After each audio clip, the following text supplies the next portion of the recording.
pa rin po tayo today. At kanina nabanggit ni Dee, bago po tayo nag-break, na malalaman natin sa pamamagitan ng sleeping positions ng isang couple kung anong uri ng relationship meron sila. Wow. Wow naman, maramdaman mo yon, iisipin mo yan. Oo, actually kasama ito sa pinag-aaralan ng mga psychologists natin abroad. No? Ngayon, ipapakita po namin sa inyo yung iba't ibang sleeping positions na to. Kaya kasama nga natin Sina syempre, Pedro diba? Si at Natalia. Natalia. And Oo, Pedro. nako, silang dalawa ngayon magdi-demo ng kung ano yung ibig sabihin ng mga positions ng mag-asawa, kung Yes. ano yung relasyon nila. Okay, so umpisahan diba? na natin Yes, sa first position. Itong first position, ibig sabihin nun, bagong ang relationship or bagong kasal. Wow. Ang tawag dito ay the romantic. Okay. Okay. Ganito. Ayan. Yan yung pinapalabas sa mga pelikula o kaya sa TV kapag Mayayain. in love na in love. Hindi, pag romantic at bago nga, sabi mo nga bago yung relationship, ganito. May dialogue ba kayo? Ganyan. Mahal kita, Pedro. Mahal na mahal kita din. Di ba? Parang ang sarap ma-in love. Eh, next naman, Dee. Next naman is liberty. Back to back ang position nila, not touching. Ang ibig sabihin nito ay may strong connection sila pero very independent sila individually. Wow, akala ko kanya-kanyang tulog. Kay Ganon. Katie, kanya-kanyang tulog. Hayaan mo na ako. Back to back Pagod lang. lang siguro. Ayan, may dialogue sila. Hindi. Yes? Action. Nainis na ako, ha? Sino siya? Anong problema mo? Ano problema ko? Honey, sino siya? Ano ang problema? Pero eto nga. Ito yung yun yung pangalawa. Yung pangatlo, cherish, hindi sila magkaharap pero magkadikit sila. Ano Ayun, naman yun? pakiramdaman. Natalia Ibig and sabihin Pedro? nun, relaxed ang relationship nila at intimate sila. Pero ito yung common sa mag-asawa. Kumusta ng trabaho, babe? Pagod ka ba?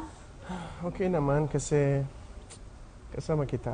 Wow. Alam mo, Kasi akala ko ang tawag doon, isnaban lang. Parang ayaw nila harapin yung isa't isa. Hindi pa sila nag-toothbrush.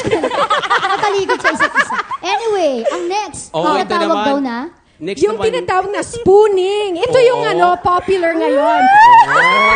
Wow, very Nakikinig ka, Dia. Oo. Kasi ganyan kami. Ganun mag-asawa. ba? Very protective na yung lalaki. Oo, yun yung ibig sabihin nun. Oo. Tapos parang parang security ng partner niya. Parang secure na secure ba? Secured na secured. Oo. Oo. Grabe naman. So, action. And then, Narinig ko may multo! Don't you worry, baby. I'm here. Don't worry, baby. I'm here. Kasi nga secured. Ayan. And the next one is, Pillow talk. Pillow talk. Yan ay magkaharap sila para makapag-sweet nothing sila bago matulog. nag-uusap, pillow makinig talk. ako. Sige. Action. Ang ganda-ganda mo. Salamat. Parang one-on-one conversation pala yon. Parang ibig sabihin nito, may strong connection, no? To one-on-one conversation, yung couple. Ayun. Oo. Nadidistract ako kasi parang naalala ko ang sarili Oo ko nga noon. Oo, nako. Nanaginip ka Ganyan na ako naman. mananagalog noon. Ayan. O, ito isa pa. Alright. Itong susunod ay tinatawag na lover's knot. Lover's knot. Paano naman yun? Pedro Oo, kasi and para Natalia? silang pretzel. Naka-knot yung kanilang... Oo, Oo. magkahawak ang kanilang mga legs. Pakisulan mo ko. Di pa kayo kasal? Nagulat ako doon. Ayaw ni Lord Okay, yung and then, pakisal. ano naman sasabihin mo doon, Pedro? Kinilig Si naman ang Pedro, lola mo. sabihin niya, oo. Talaga? That's it? Romantiko. Oo, very intimate naman daw yun. Ibig Pedro, sabihin nitong numero lovers uno, knot. romantiko. Si. And romantic and towards each other nga. Yan, katulad ni Natalia and Pedro.